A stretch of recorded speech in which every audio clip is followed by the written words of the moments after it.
If you like shooting revolvers, you need to watch this review. Of the Ruger revolvers, my all-time favorites include the GP141 with a 4.2-inch barrel, a GP141 5-inch, and the SP101 in the 2¼ inch barrel, all chambered in .357 Magnum. And there is the Ruger Red Hawk 5.5-inch, chambered in .44 Magnum. Others aside, I am just going to pass on my experience with the Ruger SP101 with the 3-inch barrel, a revolver loaned to me by a close friend. So, stay tuned and let me tell you all about it.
The Ruger SP101 .357 Magnum in the 3-inch barrel configuration is simply just a handy-dandy compact revolver, to borrow a phrase from the late Jeff Quinn. It looks good, it is a joy to handle, and with better grips and a firm hold on those grips, can be a fairly pleasant shooter, even when full-load .357 Magnum projectiles are passing through its bore. At 27 ounces unloaded, it is not one of the lightest revolvers, and with only 5 rounds available, it is not a high-capacity firearm. So what makes it so great? For one, it is a Ruger. And how about sending a Federal 125 grain jacketed hollow point bullet at 1,255 feet per second without so much as a whimper? Or how about lobbing a Federal 158 grain Hydra-Shock jacketed hollow point downrange at about 1,122 feet per second? Perhaps the Sig Sauer V-Crown 125 grain jacketed hollow point 38 Special Plus P at 900 feet per second, or the Sig Sauer V-Crown 125 grain jacketed hollow point .357 Magnum at around 1,450 feet per second might be more to your liking.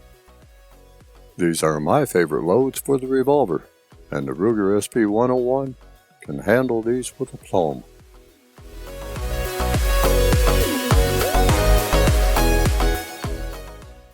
Two of the SP101 revolver's greater attributes is the pinned replaceable black front sight and the integral rear sight, and the triple locking cylinder that is locked into the frame at the front, rear, and bottom for more positive alignment and dependable operation.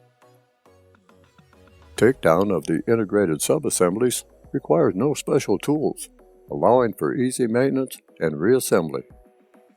The grip frame easily accommodates a variety of custom grips. And of course, it is made of stainless steel for corrosion resistance, something that is very important to me when living in a southern state. Opening the cylinder takes a simple push of the cylinder release button, rather than a push or pull. The SP101 has double strike or restrike capabilities. In the rare case of a misfire, pulling the trigger fires the next live chambered cartridge, unless all cartridges have been fired. This all stainless steel revolver has proven itself easy to conceal in a proper holster. In a shoulder or hip holster, the SP101 all but disappears.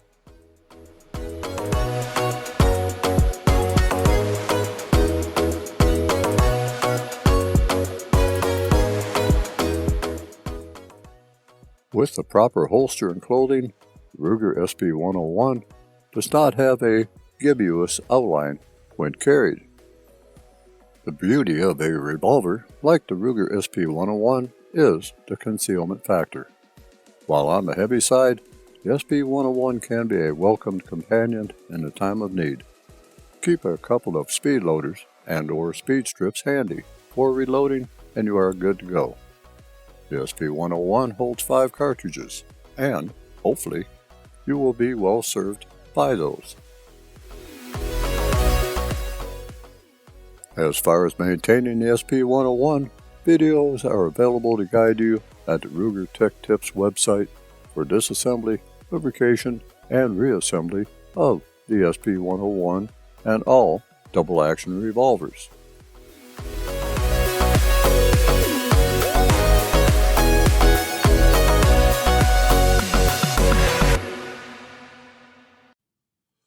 At the range, the SP101 proves itself quite capable of 4-inch groups at 7 yards, if you do your part.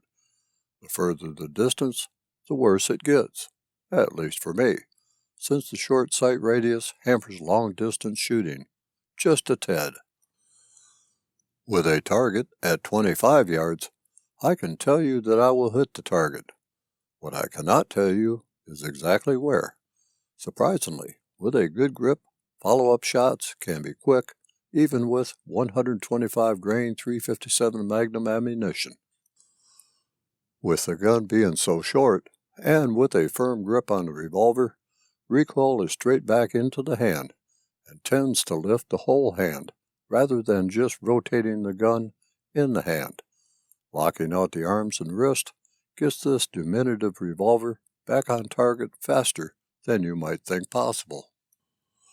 For my defensive carry, the SP101 is normally loaded with 38 Special plus P 158 grain lead semi-wad cutter hollow point ammunition at 900 feet per second. This has been a standard law enforcement cartridge for many years.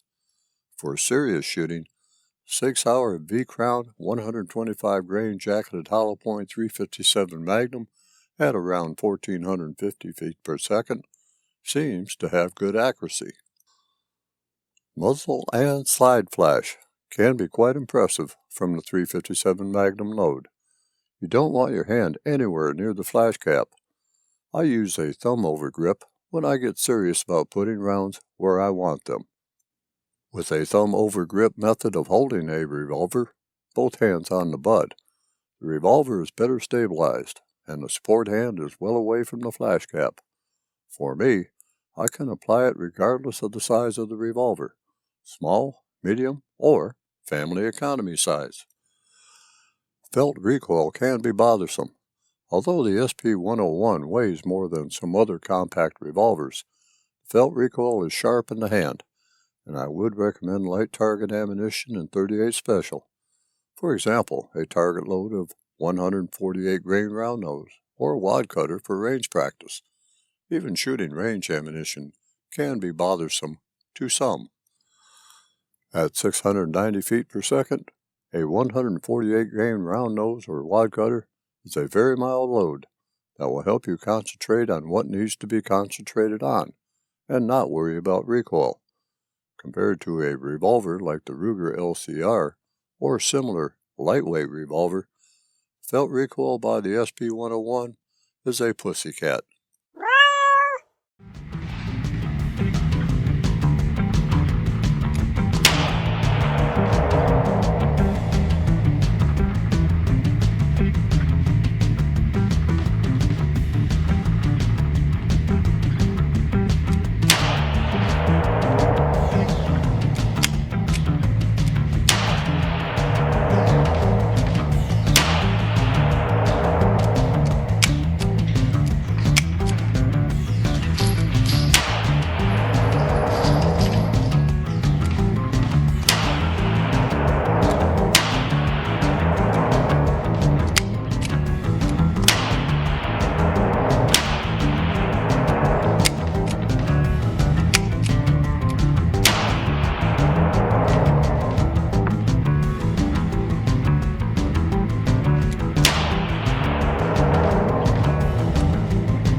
speed.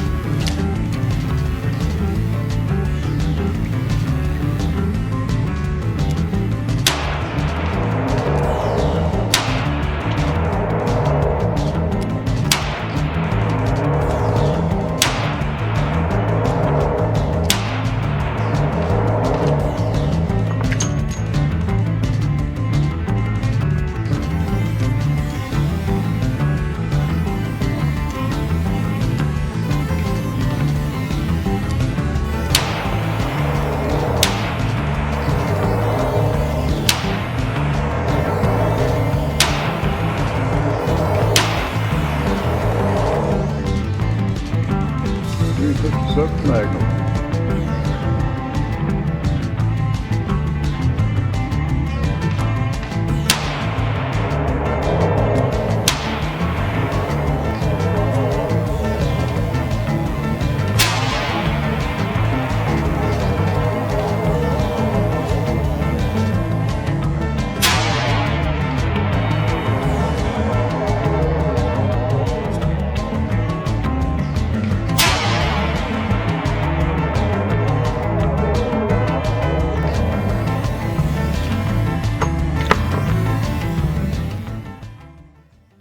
Due to the misfires and cylinder hang-up, I had a rough time trying to find my rhythm with this revolver. Most times, and with most firearms, I can find a groove to operate in. Not with this one. Arm score 158 grain 38 special FMJ was the misfire culprit. One round did not even fire after 3 strikes. It was out of the ballgame. Both Georgia Arms 125 grain gold dot hollow point plus P and Fiocchi 158 grain 357 Magnum XT PHP shot just fine. My computer shots were acceptable, albeit I could not see the front sight, and just took an imaginary point at which to aim. 2 shots were almost in the same hole, and the 3-shot group to the computer was acceptable. Body shots, however, suffered, but for a point-and-shoot interface, the SP101 with a 3-inch barrel still put some effective rounds on the target. Although disappointing, it was still a good shooting day. After all, I am still here and still shooting. Well, let me share my final thoughts on the Ruger SP101 3-inch.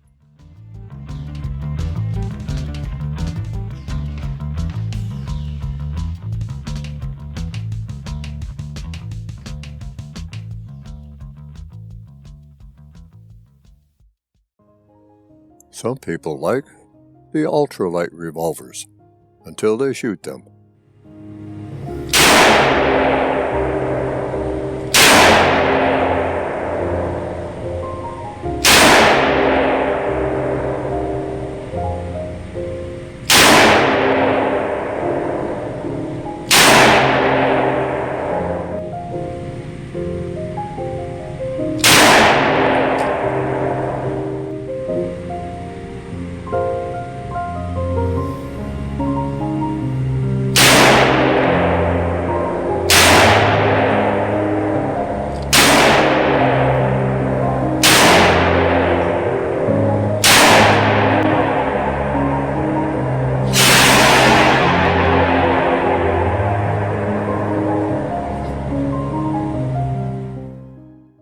Then, the revolver is usually relegated to a drawer somewhere, never to be shot again, or traded off, or placed in a safe, never to be seen again. If you plan on carrying and using the revolver for self-defense, that means practicing with the revolver. And that doesn't just mean dry firing. It means putting some rounds through it, even if you must wear shooting gloves to do so. In a real-life, honest-to-God, get-down and dirty or you die situation, you won't feel the effects of the recoil until long afterward. However, if you can't handle the recoil and shoot the gun badly, get rid of it and get something that you can shoot and handle. The usual built-like-a-tank phrase applies to the SP101, The SP101 is a point-and-shoot interface that is at home with UCAP, up close and personal situations, and with those at a bit longer distance. As with many snub-nosed revolvers, a target or long-range revolver, it is not. However, I believe that a fellow named Jerry, or Hickok 45, could probably call me out on that statement. The Ruger SP101 in the 2 1/4 inch or 3 inch version like this one would serve you well. There is also a 4.2 inch version, if that suits your fancy, and the SP101 also comes in .22 long rifle and .327 Magnum flavoring. With that said, I find that I really like the 3 inch version of the SP101, as it strikes a good middle ground between the 2 1/4 inch and the 4 inch versions. Unfortunately, this one has to be returned to its owner, and it's time for me to move on to another chapter in this journal of mine.